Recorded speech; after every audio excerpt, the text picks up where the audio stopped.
there's always this idea of like, well, you don't understand how you're going to hurt the people that you leave behind. I fucking know like what kind of devastation it would cause. It's not that I'm doing it to them on purpose, but it's selfish to take your life. And I'm like, it's selfish for you to want me to stay here just because you would be hurt. You just want me to suffer so that you're not sad. It's kind of how it feels sometimes.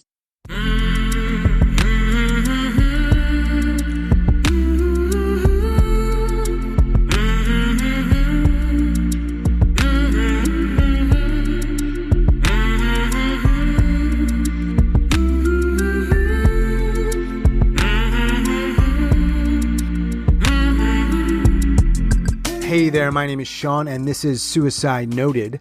On this podcast, I talk with suicide attempt survivors so that we can hear their stories. Every year around the world, millions of people try to take their own lives, and we almost never talk about it. We certainly don't talk about it enough. And when we do talk about it, many of us, including me, we're not very good at it. So one of my goals with this podcast is to have more conversations, and hopefully better conversations with attempt survivors, in large part to help more people in more places hopefully feel a little less shitty and a little less alone. Now, if you are a suicide attempt survivor and you'd like to talk, please reach out. hello@suicidenoted.com, on Facebook or X @suicidenoted. You can learn more about the podcast, including our membership, in the show notes. And a giant thanks to, well, I'll say an anonymous contributor who gave us a nice chunk of money, which really, really helps. And if that's something you're curious about learning more, again, you can go to the show notes and you can learn more about the membership, or also have the option to give a one-time contribution. One other way you can help us a lot is to rate and review this podcast. So if you haven't done that already, I would really appreciate it. However you are involved, thank you very much. Finally, we're talking about suicide on this podcast, and I don't hold back, so please take that into account before you listen or as you listen. But I do hope you listen because there's so much to learn. Today I am talking with Joe. Joe lives in California, and they are a suicide attempt survivor. Hey, Joe. If I had to guess, Joe, I would say that there are more people in California that try to end their lives than anywhere else, simply because there are more people. That's how statistics work, I guess. Thank you for doing this with me. Thanks for providing the opportunity. And we're going to talk about your life, particularly around suicide, and then the world will hear it. By the world, I don't mean the world. I just mean like some people. Listeners of this podcast. I'll say stuff, and then you please clarify so the audience can understand. Because seriously, I suck at that. The people who listen, who are called listeners, thanks, Joe, are going to hear you. Isn't that weird? It is weird. It's like this whole setup of actually seeing you on video and talking versus listening it's a little bit of a mindfuck.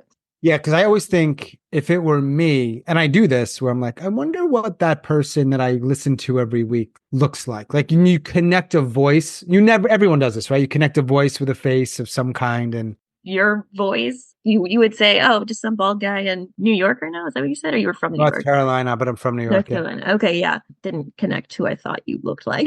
So even though I said I'm bald, you still pictured me with hair. Yeah, my brain wanted that. And I'm like, no, this is bald. But like my brain still. But how did you stumble upon this? How and why, I suppose, are the questions. Well, I've definitely heard other people say this on the podcast, but I was suicidal and looking for suicide content. Searched that in Apple Podcasts, and yours was like one of the top ones. And I thought, like, yeah, sure, fuck it, why not? And I started listening, and I liked it. One of the things I liked about it was that you were not trying to do any sort of intervention, as people talked of like, oh, do you know the hotline number? Or, have you considered all these like safety plan stuff? I'm a social worker, and so I'm the one who always has to deliver those.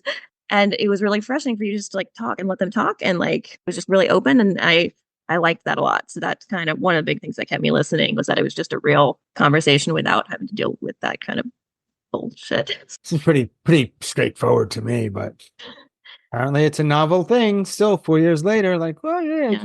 I think especially because I'm assuming a majority of us who have been on or listened to the podcast, we've already heard all of it. Like, I'm like, trust me, I know those resources. I know what you're going to tell me. I don't want to hear it again. It feels really like it's brushing me off and like what I'm feeling or thinking of my story. For sure. And I appreciate those kind words. We have, or I have been blessed to have spoken now and hear the stories from people from all over the world. I would love to get every country in, but I'm a there's still a few states I haven't gotten to, let alone all the countries. I got a long way to go, Joe.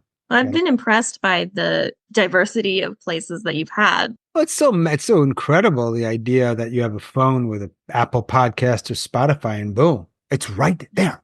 As long as you come up in the search. That's why I tell people to rate and review the podcast. Joe, you know what's a good time right now for me to tell our listening audience?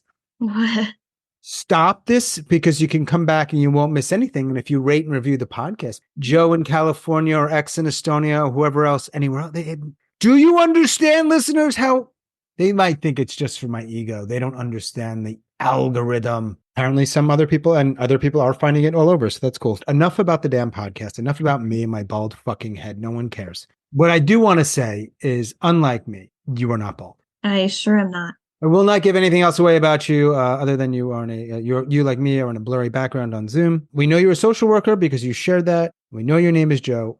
So you've tried to kill yourself. Mm-hmm. More than once? 6 times. First time was how old? 17. How old are you now? I'm 27. In about a decade, 6 attempts. Check out this math. None successful. This comes only after 4 years of doing this work, Joe. Come on. You're 27 now, so 17 was the first. And when was the last one? In November. So 26, 27. I'm curious to know if you can recall the first time you started thinking about it. Well, so I had a pretty abusive childhood. And I think always there's this kind of underlying, like, I don't want to be here. When I was younger, it didn't necessarily equate to thinking about suicide. It was just wishing I wasn't here. When I was 13, I just started high school. I had gone from, my upbringing was also super religious, conservative, fundamentalist, all the fun things. And so in that process of all the fun things, I had majority been homeschooled or private Christian schooled up until high school. In high school, I started at public high school. The culture shock was such a whiplash. I thought that high school was going to be like Disney Channel, where everybody like loved me and I would totally fit in, and like that was not true. I didn't understand kind of like the social rules, and I had a really hard time making friends, really lonely. At that point was when I started to like noticeably become depressed. Again, kind of that feeling of like, I don't want to be here. But at that point, I had started to learn, I don't even remember where, but like the ideas of like cutting or suicide or anything like that. At that point, started self-harming pretty badly. Starting like that was kind of the slippery slope to like, this isn't enough. I think I don't want to be here. At the end of my freshman year was the first time that I was like, I legitimately like, I can't be here anymore. Is it related also when you say you're cutting? You said it went for a slippery slope. So does that mean, at least in part, this isn't working enough and there's nothing else that will help? So ... It didn't feel like a relief for me. It felt more like a punishment, like a self-punishment. It almost was like this isn't enough. I just shouldn't be here, if that makes sense. None of this really makes sense. We're just trying to find words.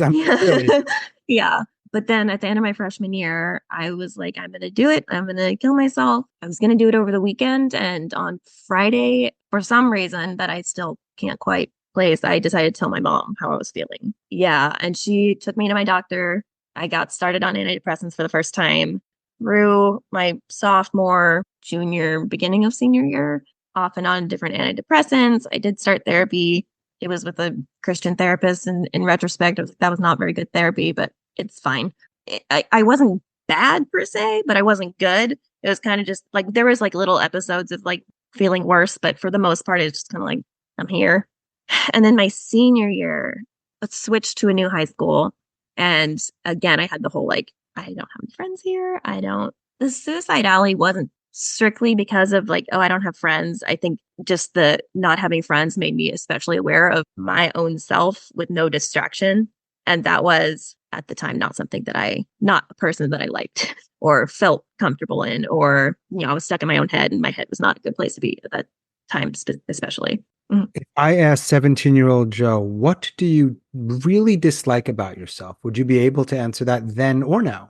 I think it was that I wasn't like, whatever it wasn't good enough. Like, it didn't matter what I tried. Like, I was a straight A student. I was like perfect church kid. I did everything perfectly. And like it wasn't good enough in my family. And I think that translated to like, I'm not good enough and I'm not even good enough to have friends. Like, I'm just like, why am I even here if this isn't enough? And so I think like I couldn't name exactly what it was, but I'm like, I don't know what it is, but it's not working apparently. So senior year, I had that kind of feeling, but I was like, okay, whatever, just buckle down and get through the year. There was prom in the spring and I was like, I actually got a date to prom. And I was like, oh, this is exciting. And then I ended up getting assaulted at prom by my date. That obviously didn't help anything. Afterwards started having panic attacks at school. I was like, super paranoid about things. I completely just went off the deep end. Once again, told my mom about it. And she told me that I should have just said no. And then she took me back to the Christian therapist. And she also told me that I should have just said no.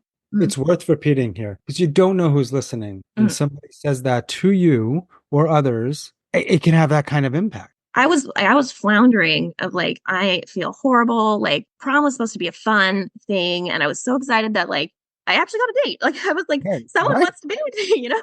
But then to have my parent, who is supposed to be the one to help me or care for me, be like, no, that was your fault. Again, like you didn't do it good enough. That's already the lens. It's only just going to amplify it by a lot. Yeah. Anyhow, I know where this is leading because it was originally framed as, so what happened on that first attempt lead up to it? So this happens and you said that was the final straw, so to speak. Yeah. Well, so I later, I've since been diagnosed with bipolar disorder, but that came later. But at that point, I didn't know it at the time, but it pushed me into a manic episode. Like it just was like, whoop, snapped. I went crazy. Like, I mean, that's not crazy is not a term you should use, but like how it felt was like, oh my God, I am fucking going crazy. Literally wasn't sleeping. I was sleeping like maybe 2 hours a night and I'd get up, go to school the next day. Like I just felt awful. And finally one day was like, I can't do this. I'm like, I can't do this anymore. And so that not super planned, but I was like, I'm gonna cut my wrists. And so that night I like snuck into the kitchen and accidentally grabbed like the dullest knife in the drawer. And so it didn't work at all. And I ended up like, well, that didn't work. Then I'm going to just take some pills. In retrospect, I'm like, that was like not enough pills to do anything. But I took those and then I like went back to my room. My mom heard me. She came into the room and I was on the floor. She came up and was like, oh, it's like, are you okay? And then she saw me holding, I had taken the bottle with me. And then she saw like my shitty job on my wrist. And the first thing she said was like, if you were going to do it, at least you could have done it right. Your mother, let's call her a church-going kind of folk. Am I wrong? Is it a denomination, religion in which the primary or only person that is all-powerful's name is Jesus Christ? So as far as I understand, in every Christian church in the world, and I'm not Christian, the main thing basically is to just be a little bit more like him. Am I kind of getting it right? That's the intent. Yes. That's the intent. And everybody fails because we're not God. Yeah. Is it fair to say that your mother failed? Yeah, I would say so. Is there a point in which no matter what you call yourself, you're not the thing? No, that's not how Christianity worked. If you say stuff like that, in my weird mind, I'm like, there's nothing about you that's Christian. Well, see, for them, they as long as they accepted Jesus Christ into their heart and were saved, it doesn't matter what they do. Like grace covers that and like gets rid of all the sin or whatever. Like they say, oh, if Hitler accepted Jesus right before he died, then like we'll see him in heaven. Hey, you said it perfectly. Grace covers that. Kiss, kiss. Love your dress. See you next Sunday. Anyway, you probably felt like fucking shit after she said that. Yeah, I mean, I already was feeling like fucking shit. Right. I just tried to kill myself. Like, thanks, Mom. If there were ever a group of people that are already feeling like shit, it is people who have tried to end their lives. That's just a given. What happens after that? And so then they took me to the hospital. I was put on the 5150 involuntary psychiatric hold for 72 hours. Once I was like medically cleared at the hospital, I was taken to the psych hospital. My parents had always told us that, I don't know, if we went to a sleepover or something, like if you want to come home, we'll always come pick you up. You can always come home. And that was the first time I went to the psych hospital. Like I could not call them to pick me up even if I wanted to. Like I am legally not allowed to leave here. And because I was a minor and the hospital was for adults, they had to put me in this like little separate room with like a window. Like it was unlike anything I'd ever had before. And at that point, I thought I was scared straight of like, I'm never doing this again. That was such a stupid decision. I talked to the clinician there. she made a safety plan with me and like a plan with my parents, all the things to do right when I got out. And I was like, don't you worry, I'm going to do all of them. Like, this is not happening again. And then I got home, I graduated high school, And went just to be on, clear, there's no way you're doing it again, mainly because you don't want to go to that place. not place specifically, but it was like this whole situation I don't want to repeat. I know for sure that didn't work out. So when you say you finished high school and then like a hard question, I don't usually ask this question. I don't know why. Like, what's the scar from that? There's got to be some lingering thing. It's not a small thing. Just, you can get on with it. But really, all right, tell me. Honestly, the thing that always sticks out to me from that attempt is what my mom said to me. Like, I still think about that to this day of like going back to like not good enough. I'm like, wow, even trying to kill myself, I was not good enough. That still sticks with me. And just like, I could not ever imagine looking at my child in such distress and saying like, oh, you should have tried better to kill yourself. That was, I would say that's the scar from that. Quick digression, then we'll get back. But do you have a relationship with your mother today? No, I don't talk to either of my parents. Well, how old were you when that severed? It's severed multiple times. But like the final sever was after my attempt in November. If I were to ask either of your parents, in a few sentences, tell me about Joe. Or is that an awkward or sensitive question? I don't, it's not awkward or sensitive, but I honestly don't know. Like, I feel like their Christian side would come out and be like, oh, like we pray for them and like, just like they've strayed, but we love them. And like, but on the inside, they might be like, that's our problem child. Like, I'm the one who left religion. All of my siblings are still walk the line of what my parents want. I'm the one who's like, I'm not in religion. I'm queer. I didn't move to Idaho with them. That was attempt one. And so graduated high school. And then for the next, up until about 2016, in that time, I started working. I had the opportunity to travel. I went to school off and on, just taking a class or two here or there. And still kind of, I don't remember if I was on meds at that point, but I was just, again, kind of like high school where I was like, it's not bad, but it's not good. And then in 2016, I started feeling really depressed again. And I was supposed to move to France to be a nanny. Yeah, I was really excited about it. It was going to be a whole thing. And then literally a week before I was supposed to leave, I was like, I can't do this. Like, I'm too depressed. I'm going to move to France and like die. Literally, like I might die. So I stayed home. I talked to my pastor at that point. And he was like, oh, well, if you tell people how you're feeling, they can support you. And so I told people at my church how I was feeling. And they were like, don't worry, we're going to pray for you. You should pray too. What do you think I've been doing? Honestly, I feel like prayer is a form of gossip, especially when it's like, oh, they're going through this. You should pray for them about other people. It's like, why don't you just go and be like, oh, did you hear that? Like Jessica went and did this thing. So, but I told people and they supported me in the way that a church person was. And I was like praying all the time, reading my Bible, like frantically. Like I was like in such misery trying to find a way to like fix the depression, but also being stuck in a strict church environment that was like when I was like, oh, maybe I should get on meds. It was like the kind of, well, you can get on meds, but you could also pray harder.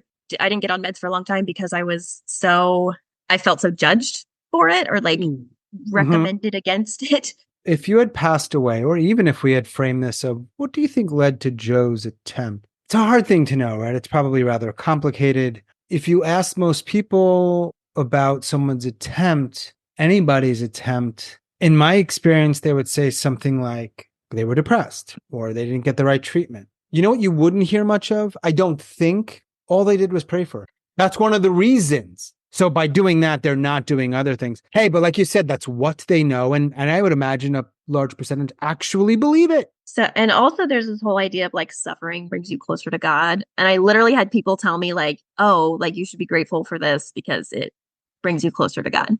But anyway, so that was kind of the end of 2016. And then beginning of 2017 was like one of the worst years of my life. 4 of my attempts happened that year. Oh, okay. So first one was in January. At that point, I was like, I'm so depressed and nobody's helping me and there's no way out of this and I can't. And so I ended up intentionally crashing my car along the lines of my mom telling me I could have done it better. My dad, both of my parents were law enforcement, highway patrol. And my dad told me like, oh, the spot you picked was like terrible. It's like, again, I'm like, it's sorry I didn't do it good enough. With that one, it was ambiguous enough that people couldn't be sure it was a suicide attempt. And I didn't say it, but there's kind of like they suspected. I remember my parents, they brought me home. I didn't even go to the hospital because it wasn't bad enough. I just got like whiplash, but they brought me home and they put a bell on my door that night just in case I like wanted to leave my room again and do something. They would like keep a little jingle, which actually still kind of find funny. Like, so that happened. And then like they were a little bit more on alert. It was more like, okay, I got to do something. And at that point, I decided, fuck it, I need to get on meds. The type of med that I got on triggered a manic episode. And I started trying different meds and like kind of doing the whole up and down roller coaster to like stabilize. And it seemed like the harder I tried to stabilize, the less stable I was. This was April, right beginning of April. And I'd gone to church one day and I was fucking losing it. And after service, I was like, I can't do this. I can't. And so I left church and I walked 10 miles because I was manic. You could walk a long way when you're manic. I didn't have anything with me. And so I ended up finding a tuna can on the ground. And I like took the lid and tried to cut my wrists again. And it didn't work because tuna cans aren't very sharp, apparently. I was walking and I decided like, I'm going to go to the beach and like jump in the ocean. But on my way, ironically, my sister-in-law's parents happened to be driving by and they saw me and called my parents. And my parents zoomed over and they found me. And I honestly am still impressed by this, but my mom jumped out of the car and like football tackled me. She tackled me. My dad came and like helped hold me down. And then the sheriff arrived. My mom asked like, oh, like, are you going to take him to jail? And the sheriff was like, no, it's not a crime to be mentally unstable. And then my dad helped him handcuff me, which was like, damn, my dad's arrested a lot of people in his day. And the last one he arrested was his own kid arrested, handcuffed, I guess. They put me in the sheriff car. And I remember the sheriff saying like, don't bite me. And that was like the furthest thing from my mind. I'm like, I'm not going to bite you. Like, what are you doing? Okay. And they drove me back to the same mental hospital I'd been before. But this time I ended up staying there for a week. Then I got out. I was only out for like, I don't know, maybe a couple weeks. Voluntarily readmitted myself. This depression and suicidal ideation was still there. And then I got out again for maybe like a week. And then I went back for like a few more days. And then that last time that I was back, a nurse told me that I was doing it for attention. I was like, well, fuck you. I'm not like, you're not going to know next time. Like, I'm not going to tell anybody.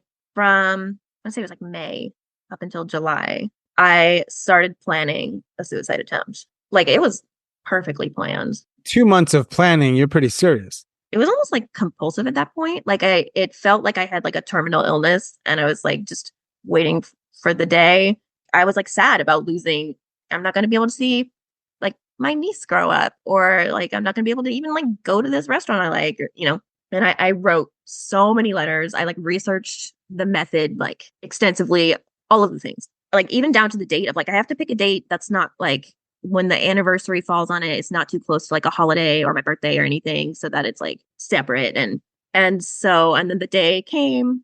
I went to the church that morning for like a Bible study, and I like said bye to people. They didn't know I was saying bye, but And then I came home.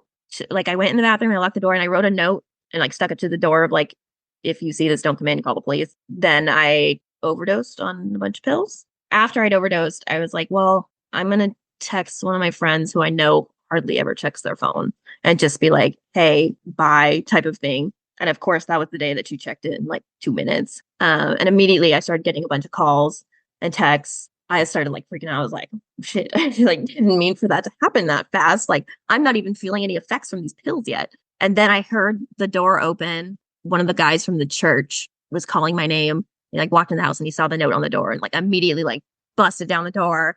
I tried to run away. He like tackled me, held me down until the police arrived. And at that point I was started like hallucinating spiders because of the meds. I was like tripping inside, and the EMTs arrived and the police, they kept saying like, oh, they're like playing possum or they're possuming. And at the time I was like, what does that mean? But then I realized like, oh, they probably think that I'm just like pretending that I can't move or talk or anything. And I was like, no, actually, like I'm tripping it. And then also I'm like, they're asking, what did you take? And I'm like, I'm not gonna tell you what I took because then you're gonna trick me. Anyway, and then they took me to the hospital. I ended up being in the ICU for 3 days. And then they sent me out of the area like 5 hours away to a different psych hospital. And that was probably one of the worst psych hospitals I've been in. I got there and the first nurse who did my intake, he asked me if I was religious. And I said, yes. And he's like, well, like if you had committed suicide, you would have gone to hell. I was like, thanks, man. And they made me like sleep in this room right next to the nurse's station that had like a light on and like a window in the door. And I was like crying and they wouldn't let me go anywhere because they're like, no, you're like upset. We can't. And I was like, I just want to go hide somewhere and cry for a minute. Like, this has been a lot. But at that point, I knew exactly what to do in terms of like, okay, I'll take my meds. I'll tell you that I'm fine. I'll participate in all the activities, like perfect psych patient. And after 72 hours, it's like, what are you going to do? Tell me I can't leave? Like, I did all the things you asked. And there was a couple of the nurses that I could tell they were like, this is bullshit, but we can't do anything about it. And when I left, this is the kind of the icing on the cake. They gave me my belongings bag back. And in the belongings bag was the bottle of pills that I had used. I was like, are you serious? That was the fourth attempt. Yes. So just to be clear, 17-year-old knife and pills, 2017 car, then wrist almost ocean, then overdose.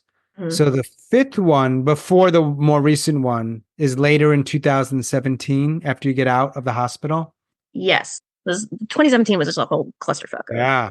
So I got out of the hospital. I did not sleep. I don't count this as an attempt, but some people might. Like, I bought more pills. I took the bus all the way to like the end of the line where it stopped. And then I walked 10 more miles and I was going to take the pills. And then something in me, I was like, no, I'm not going to do it. I threw the pills in the bushes and I called my best friend. She picked me up in the middle of the night on the side of the road, way out in the middle of the car. And then after that happened, the next morning, so I got out of the hospital on Tuesday. The next morning, I was like, and Tuesday night was when I almost did the pills.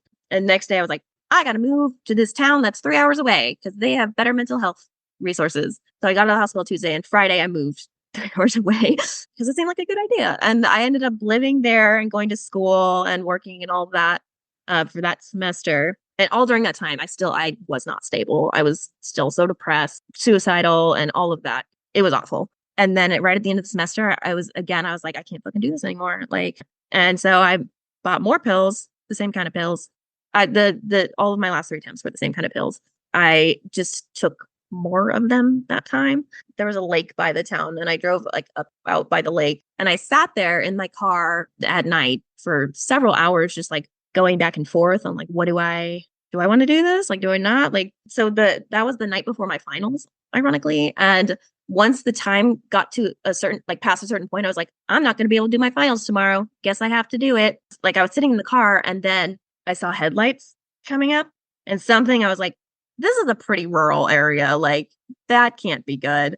And so I just like downed the pills really quick. And then it was campus safety officers. My best friend had like found me on Snapchat or like in my little maps, like told them where I was. The police showed up first. They handcuffed me because apparently I needed to be handcuffed. Paramedics they took me to the hospital.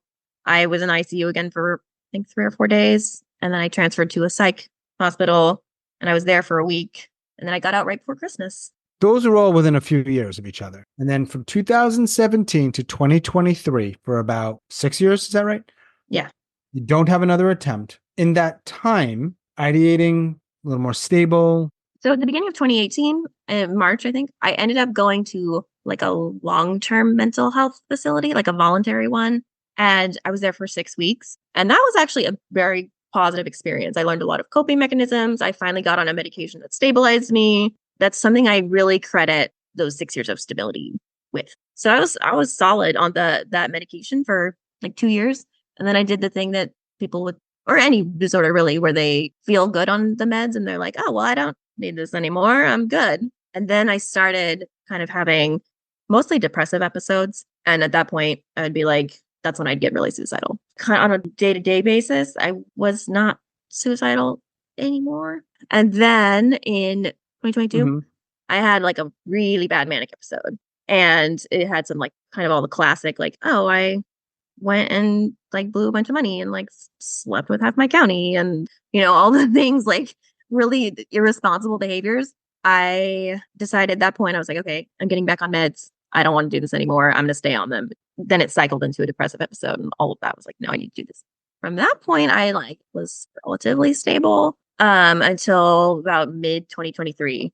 And then that's when I started kind of like rapid cycling again. Just different life events came up that were like pretty stressful and painful and like boom, boom, boom. And I couldn't handle that. So the 6th attempt in November 2023, we had moved twice within a month. Did you know that moving physiologically is as stressful as someone dying, like losing a loved one. Wow. Fun fact, it just happened twice in a Mm. month. And then some other like family shit for me had gone on and some medical stuff. And I ended up having a psychotic episode. Hmm. And I was hearing voices telling me to kill myself. Hmm. And so I was already suicidal. And then like something in my head being like, hey, like you have to do it now. And so I did. I ended up taking pills. I was in the hospital for a week and I did not end up going to a psych hospital that time because my fiance and I were able to like come up with a good enough safety plan to go home. Cause at that point I'm a social worker. She's also a social worker. And so we're like, look, we're both social workers. We know what to say and do. All the fun things. Am I right? All the fun things. So thank you for sharing all of that. I appreciate it. What's your diagnosis that you think is right? Bipolar disorder. That's enough. No longer practicing Christianity of any kind? Oh no, definitely not. And so 2020 was actually a great year for me in terms of I left Christianity. I came out. I like started living my life, all like doing all the things that I hadn't done when I was religious. Mm-hmm. I had a good time. That's interesting. Yeah. It's not the year most people associate with good times. No, it was a relatively good year for me. Yeah. Well, actually, some people, like I did well in 2020. Yeah. This podcast started in 2020. Other shit I've done started in 2020. Why did you reach out? Sort of as like a eulogy. I don't know. Like, okay, here's my story, everybody.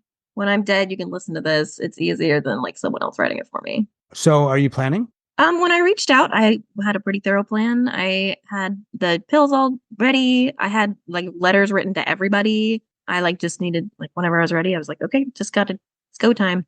But I since then had a moment of weakness, quote unquote, where I told my fiance where the pills were and I deleted the letters. They're somewhere, probably. Well, no, I deleted them forever and like they're in my Google Docs and I don't know, they're out in the void. I kind of like because I've done this enough times, I always sort of have a baseline plan of like, I can just go to the store, buy the pills and go. Yeah. But it was like really neatly planned to have the letters and the pills all set and Yeah. But having this also, I guess, is like, here you go, everybody. Does your fiance know we're talking? Nope. Nobody knows. Why not your fiance? I'm wondering. Because I'm still on like suicide watch and I don't want anybody to know and like get more worried and check on me because it's annoying to have that kind of like someone always breathing down your neck. But boy, oh boy, it sounds lonely. to not tell anybody. Yeah, I get it. It just sounds, I don't know if the word's lonely. It just sounds hard. Yeah. I mean, it was kind of hard planning today. I had to be a little bit creative. At least for now, I don't want anybody to know. Down the road, I can always show them the episode down the road, but right now I don't want that. Yeah, I mean, it'll be out in a couple months, 2-3 months. And unless you tell me to take it down, it'll probably be there for quite a while. Mm-hmm. I won't do anything with it. Maybe if Apple or Spotify go under, but it's going to stay out there. Yeah. People might hear it. I mean, I would be shocked if anybody that I knew about your podcast. No, they don't probably know. Never know, though. We don't talk about it so much that maybe they do. Maybe they're going through their own thing. And well, in that case, hello, whoever's listening to this, buckle up. How many people know about the last attempt? A lot, because there's like 5 people that knew, and then my mom posted it on the church Facebook page. She put it on there, and she like misgendered and dead named and all the things she was at it. So no comment. Okay. So when you think about your 6 attempts, do you ever wish, as we speak now, fuck, I wish that one or those had worked. One of them had worked. That's a hard question because it depends on the day. Like sometimes I'm like especially when it's really bad, which it has kind of been a lot lately. I'm like, why did it not work? Like I wish it had worked. It would be so much easier right now. And then other times there's like moments where I'm like, oh, I'm glad I'm here for this. Actually, like this is a good thing that I'm able to participate in or whatever. Do you think being a suicide attempt survivor helps you in your work as a social worker? Oh yeah, I definitely can relate to clients. Like they'll be talking about something mental health and I don't disclose back, advice, so to speak, that I'm giving back to them. Is like, this is coming from a personal place. I know for a fact that this works because I've been in it. But like, I'm glad that I have that experience to be able to relate. Did you ever lose anybody to suicide in your work? Not anybody close. I worked at a hospital for a while as a social worker and we lost a patient to suicide. I didn't work with her a lot directly, but that one did actually hit me when it happened. She was young and it was pretty sad. Not that any suicide's not sad, but yeah. If you wanted to have a conversation about the fact that you were, let's say, thinking about ending your life, other than a kind of stranger in North Carolina, how many people do you have to talk to about that? a good handful. I can talk to my fiance about it. I call them my bonus parents. They were my best friend's parents, and I've known them for like a long, long time. Big part of my support system. I'm in touch with one brother, and I can talk to him. My best friend. I've got a handful of people like. But it's interesting because when I asked you about like who knows we're talking, and you said no one, and then you said because I'm on this suicide watch. Not could you talk to them? Would you talk to them? It depends. Like I said, when I told my fiance, it was kind of a moment of weakness, so to speak. And so if I'm in a space where it's like, no, I want to live, I'm just tired of living this way or feeling this way, then I'm like, yeah, I would reach out. You still hear voices ever? I haven't since my psychotic episode. I haven't. That was actually the first time that's happened to me. That must be just freaked you out. It was freaky that like they had names and their voices were very distinctive. It was actually weird. I watched a movie a couple months ago and one of the guys' voices shocked me because I was like, oh my God, that's the voice. Like it was really weird. I feel like you're a Leo. I'm a Scorpio. What month is that? Oh, it's October. 28. Yes, I'll be 28. You going to be alive? It's a good question. I don't know. Where I'm at currently is like simultaneously, I'm suicidal and I would like to die. But at the same time, I'm feeling a little bit spiteful almost, but I want to try to live. It's very much like, I don't want to live like this space, but maybe I want to live. So if I gave you the pink and purple pill, telling the audience that's the one where if Joe takes it, they go to sleep peacefully, no one knows it's a suicide type of thing. And your options, and you could add more options if you choose, but my 3 options are take it, save it, chuck it. But you can't change the color of it. Just don't go there. Oh, I like pink and purple. Cool. Me too. Yeah, what do you do? I have an idea in my head what you might do, but I'm probably wrong. I'm really tempted to say take it, but I think I'd probably save it. I'd save it for now, but I'd be I'd keep it close.